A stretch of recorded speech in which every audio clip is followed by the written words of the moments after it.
ಬೇಲೂರಿನ ವಿಶ್ವವಿಖ್ಯಾತ ಶ್ರೀ ಚನ್ನಕೇಶವ ಸ್ವಾಮಿ ದೇವಾಲಯದ ದಾಸೋಹಕ್ಕೂ ತಟ್ಟಿದ ಸಿಲಿಂಡರ್ ಬೆಸಿ. ಹೌದು, ವಿಶ್ವವಿಖ್ಯಾತ ಬೇಲೂರಿನ ಪ್ರವಾಸಿ ತಾಣ ಬೇಲೂರು ಶಿಲ್ಪಕಲೆಗಳ ತವರು. ಇಲ್ಲಿಗೆ ಪ್ರತಿನಿತ್ಯ ಸಾವಿರಾರು ಪ್ರವಾಸಿಗರು ಆಗಮಿಸುತ್ತಿದ್ದು, ಬಂದಂತವರಿಗೆ ದಾಸೋಹ ವ್ಯವಸ್ಥೆ ದೇವಾಲಯ ಆಡಳಿತ ಮಂಡಳಿ ಮಾಡಿಕೊಂಡು ಬರುತ್ತಿತ್ತು. ಮಧ್ಯಪ್ರಾಚ್ಯದ ಯುದ್ಧದ ಪರಿಣಾಮದಿಂದ ಗ್ಯಾಸ್ ಸಿಲಿಂಡರ್ ಕೊರತೆ ಹೆಚ್ಚಾದ ಪರಿಣಾಮ ದಾಸೋಹ ವ್ಯವಸ್ಥೆ ಬಂದ್ ಮಾಡಲಾಗಿದ್ದು, ಬಂದಂತಹ ಪ್ರವಾಸಿಗರು ದಾಸೋಹ ಇಲ್ಲ ಎಂಬ ನಾಮಫಲಕ ನೋಡಿ ಹಿಂತಿರುಗುತ್ತಿದ್ದು, ಹೋಟೆಲ್ ಕಡೆ ಮುಖ ಮಾಡಿದ್ರೂ ಅಲ್ಲಿಯೂ ಸಹ ಸಮಸ್ಯೆ ಇದಕ್ಕೂ ಭಿನ್ನವಾಗಿದೆ ಎಂದು ಬೇಸರದಿಂದ ಪ್ರವಾಸಿಗರು ಹಿಂತಿರುಗುತ್ತಿದ್ದ ದೃಶ್ಯ ಕಣ್ಣಿಗೆ ಕಾಣುತ್ತಿತ್ತು. ಈ ಬಗ್ಗೆ ಸ್ಥಳೀಯ ನಿವಾಸಿ ಸುರೇಶ್ ಹಾಗೂ ದಬ್ಬೆ ನಾರಾಯಣ್ ಮಾತನಾಡಿ, ಪ್ರತಿನಿತ್ಯ ಸಾವಿರಾರು ಪ್ರವಾಸಿಗರು ಆಗಮಿಸುತ್ತಾರೆ. ಇದರ ಜೊತೆಯಲ್ಲಿ ಸುಮಾರು ವರ್ಷಗಳಿಂದ ಇಲ್ಲಿ ದಾಸೋಹ ನಡೆಸಿಕೊಂಡು ಬಂದಿದ್ದು, ಕೊರೋನಾ ಸಮಯದಲ್ಲೂ ದಾಸೋಹ ನಿಲ್ಲಿಸದೆ ಮುಂದುವರೆಸಿದ್ದು, ಆದರೆ ಇತ್ತೀಚೆಗೆ ಸಿಲಿಂಡರ್ ಅಭಾವದಿಂದ ತುಂಬಾ ಸಮಸ್ಯೆ ತಲೆದೂರಿದೆ. ಇಲ್ಲಿ ಗೀಸರ್ ಸಹ ಇದೇ ಸಮಯಕ್ಕೆ ಹಾಳಾಗಿದೆ. ಆದ್ದರಿಂದ ಇದನ್ನ ಕೂಡಲೇ ಸಮಸ್ಯೆ ಬಗೆಹರಿಸಲು ಮನವಿ ಮಾಡಿದರು. ಚನ್ನಕೇಶವ ಸ್ವಾಮಿ ಆಡಳಿತಾಧಿಕಾರಿ ಯೋಗೇಶ್ ಮಾತನಾಡಿ, ಪ್ರತಿನಿತ್ಯ 2,000ಕ್ಕೂ ಅಧಿಕ ಭಕ್ತರಿಗೆ ದಾಸೋಹ ವ್ಯವಸ್ಥೆ ಮಾಡಲಾಗಿತ್ತು. ನಮಗೆ ಪ್ರತಿನಿತ್ಯ ಕಮರ್ಷಿಯಲ್ ಗ್ಯಾಸ್ ಸಿಲಿಂಡರ್ ಅವಶ್ಯಕತೆ ಇತ್ತು. ಆದರೆ ಈಗ 2 ದಿನಗಳಿಂದ ಸಿಲಿಂಡರ್ ಅಭಾವದಿಂದ ಭಕ್ತರಿಗೆ ದಾಸೋಹ ವ್ಯವಸ್ಥೆ ಕಲ್ಪಿಸಲಾಗಿದೆ. ಇದರ ಜೊತೆ ಬಾಯ್ಲರ್ ಸಹ ಕೆಟ್ಟಿದೆ. ಇದರಿಂದ ದಾಸೋಹಕ್ಕೆ ಬಂದಂತಹ ಪ್ರವಾಸಿಗರಿಗೆ ತೊಂದರೆಯಾಗಿದೆ. ಈಗ ಸದ್ಯಕ್ಕೆ ಸೌದೆ ಒಲೆಯನ್ನ ತಾತ್ಕಾಲಿಕವಾಗಿ ಮಾಡಲಾಗಿದೆ. ನಾಳೆಯಿಂದ ಸೌದೆ ಒಲೆಯಲ್ಲಿ ಅಡಿಗೆ ಮಾಡಲು ನಿರ್ಧರಿಸಲಾಗಿದೆ. ಕೂಡಲೇ ನಮ್ಮ ಮೇಲಾಧಿಕಾರಿಗಳಿಗೆ ಮಾಹಿತಿ ನೀಡಿ ಕೂಡಲೇ ಸಮಸ್ಯೆ ಬಗೆಹರಿಯುವಂತೆ ಮನವಿ ಮಾಡಲಾಗಿದೆ ಎಂದರು.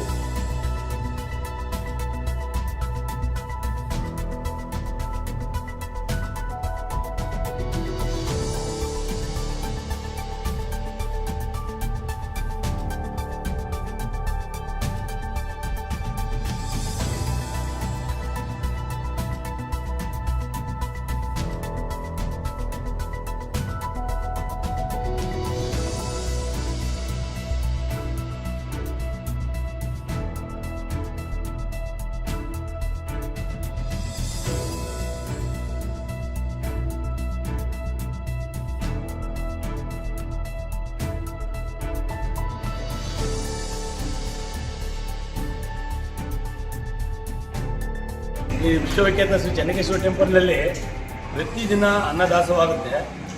ಇವತ್ತು ಅನ್ನದಾಸನ ಬಂದ್ ಮಾಡಿದ್ದಾರೆ. ಪಾಪ ಸಾವಿರಾರು ಜನ ಭಕ್ತಾದಿಗಳು ಬಂದು ಹಂಗೆ ವಾಪಸ್ ಹೋಗ್ತಿದ್ದಾರೆ. ಕಾರಣ ಸಿಲಿಂಡರ್ ಇಲ್ಲ ಅಂತೇಳಿ ಇವತ್ತಿಂದ ದಾಸೋಹ ಇಲ್ಲ ಅಂತೇಳಿ ಬಂದರೆಲ್ಲ ಭಕ್ತಾದಿಗಳೆಲ್ಲ ಬೇಜಾರಾಗಿ ಹೋಗ್ತಿದ್ದಾರೆ. ತುಂಬ ಬೇಜಾರಾಗ್ತಿದೆ ನಮಗೆ. ಸುಮಾರು ವರ್ಷದಿಂದನೂ ಸಹ ಈ ಅನ್ನದಾನ ನಡೆಸ್ಕೊಂಡು ಬರ್ತಾರೆ. ಇವತ್ತು ಗ್ಯಾಸ್ ಇಲ್ಲ ಅಂತೇಳಿ ಬಂದ್ ಮಾಡಿದ್ದಾರೆ.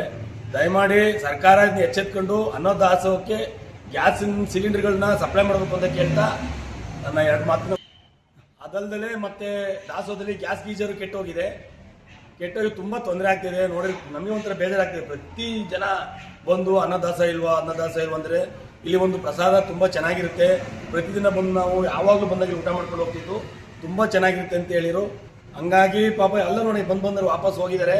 ಬೇಜಾರಾಗ್ತಿದೆ. ದಯಮಾಡಿ ಬೇಗ ಅತಿ ಶೀಘ್ರದಲ್ಲಿ ಆ ಸಮಸ್ಯೆನ ಬಗೆಹರಿಸಿ ಆ ಭಕ್ತಾದಿಗಳಿಗೆ ಪ್ರಸಾದ ಸೇವನೆ ಮಾಡಿ ಅಂತ ಹೇಳ್ತಾ ಇದ್ದಾರೆ. ಸರಬರಾಜಲ್ಲಿ ಗೊತ್ತಿರೋ ಈಗಾಗಲೇ ತಿಳಿದಿರೋ ಹಾಗೆ ಗ್ಯಾಸ್ ಸರಬರಾಜಲ್ಲಿ ಸ್ವಲ್ಪ ವ್ಯತ್ಯಯ ಆಗಿರೋ ಕಾರಣ ನಾವು ಅನಿವಾರ್ಯವಾಗಿ ನಿಲ್ಲಿಸಿದ್ದೀವಿ. ಮತ್ತು ವುಡ್ ಬಾಯ್ಲರ್ ಕೂಡ ತಾಂತ್ರಿಕ ದೋಷ ಇರೋ ಕಾರಣ ತುರ್ತಾಗಿ ಅದನ್ನು ರೆಡಿ ಮಾಡಿಸೋಕ್ಕೆ ಈಗಾಗಲೇ ಕ್ರಮ ತೆಗೆದುಕೊಂಡಿದ್ದೀವಿ. ನಾವು ಇಷ್ಟು ದಿವಸ ಗ್ಯಾಸ್ ಬಾಯ್ಲರಲ್ಲೇ ಮಾಡ್ತಿರೋದ್ರಿಂದ ತುರ್ತಾಗಿ ಈ ಥರ ಸಮಸ್ಯೆ ಆಗಿದ್ದರಿಂದ ಅನಿವಾರ್ಯವಾಗಿ ನಮಗೆ ಪ್ರತಿನಿತ್ಯ 1.5 2 ಸಿಲಿಂಡ್ರು ಬೇಕು, ಕಮರ್ಷಿಯಲ್ ಸಿಲಿಂಡರ್ಗಳು ಬೇಕಿತ್ತು. ಸೊ ಇಲ್ಲಿ ತನಕ ನಾವು ಸ್ಟಾಕ್ ಇದ್ದಿದ್ದನ್ನೆಲ್ಲ ಬಳಸಿ ನಾವು ಇಲ್ಲಿ ತನಕ ಯಾವುದೇ ರೀತಿ ಭಕ್ತಾದಿಗಳಿಗೆ ತೊಂದರೆ ಆಗ್ದಂಗೆ ನಾವು ದಾಸೋಹವನ್ನು ನಿರಂತರವಾಗಿ ಮಾಡಿದ್ದೀವಿ. ಈಗಲೂ ಕೂಡ ಮನವಿ ಮಾಡ್ಕೊಂಡಿದ್ದೀವಿ ನಮ್ಮ ಗ್ಯಾಸ್ ಏಜೆನ್ಸಿ ಅವರಿಗೆ, ತುರ್ತಾಗಿ ಎಷ್ಟು ಬೇಗ ಆಗುತ್ತೆ ಅಷ್ಟು ಬೇಗ ಎಷ್ಟು ಸರಬರಾಜು ಮಾಡಿಕೊಡಿ ಅಂತ. ಅವರು ಸಕಾರಾತ್ಮಕ ಸ್ಪಂದಿಸಿದ್ದಾರೆ. ತಕ್ಷಣ ತುರ್ತಾಗಿ ಈಗ ಸಿಕ್ಕಿದ್ರೆ ನಾವು ನಾಳೆನೇ ಪ್ರಾರಂಭ ಮಾಡ್ತೀವಿ. ಗ್ಯಾಸ್ ಸಿಕ್ಕಿದ್ರೆ ಮತ್ತು ಭಕ್ತಾದಿಗಳಿಗೆ ತೊಂದರೆ ಏನಾದರೂ ಆಗಿದ್ರೆ ದಯಮಾಡಿ ಸಹಕರಿಸಬೇಕು ಅಂತ ಈ ಸಂದರ್ಭದಲ್ಲಿ ಸರ್. ಅದು ವೀಕೆಂಡಲ್ಲಿ ಜಾಸ್ತಿ ಜನ ಇರ್ತಾರೆ. ಒಂದು 5 ಪಂಕ್ತಿಗಳಾಗುತ್ತೆ. ಒಂದು ಪಂಕ್ತಿಲಿ 350-400 ಜನ ಕೂಡ್ತಾರೆ. ಒಂದು 2,000. ಬೇರೆ ದಿನಗಳಲ್ಲಿ ವೀಕ್ ಮಧ್ಯ ದೇಶದಲ್ಲಿ ಸ್ವಲ್ಪ ಜನ ಮೇಲಧಿಕಾರಿಗಳಿಗೆ ಈಗ ಗಮನಕ್ಕೆ ತರ್ತೀವಿ. ಇವತ್ತಿಂದ ತೊಂದರೆ ಆಗಿರೋದ್ರಿಂದ ಗ್ಯಾಸಲ್ಲಿ ತಂದು ಮೇಲಧಿಕಾರಿಗೆ ತಂದು ನಾವು ಸಮಸ್ಯೆನ ಪರಿಹಾರ ಮಾಡೋ ಪ್ರಯತ್ನ ಮಾಡ್ತೀವಿ. ಈಗಾಗಲೇ ಸೌದೆಗಳು ನಮ್ಮಲ್ಲಿ ಸ್ಟಾಕ್ ಇದೆ.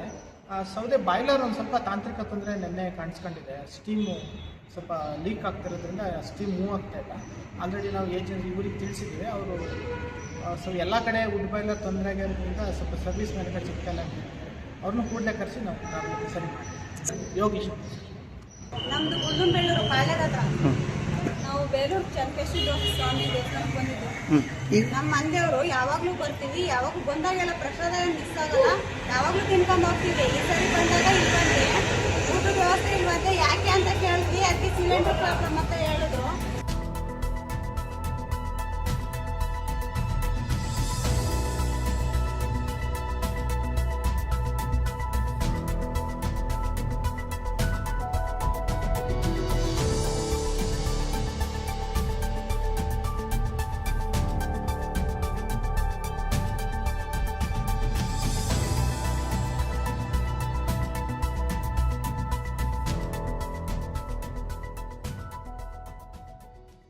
ಮೆಂಡು ನ್ಯೂಸ್ ನೆಟ್ವರ್ಕ್, ಸತ್ಯದ ಕನ್ನಡಿ.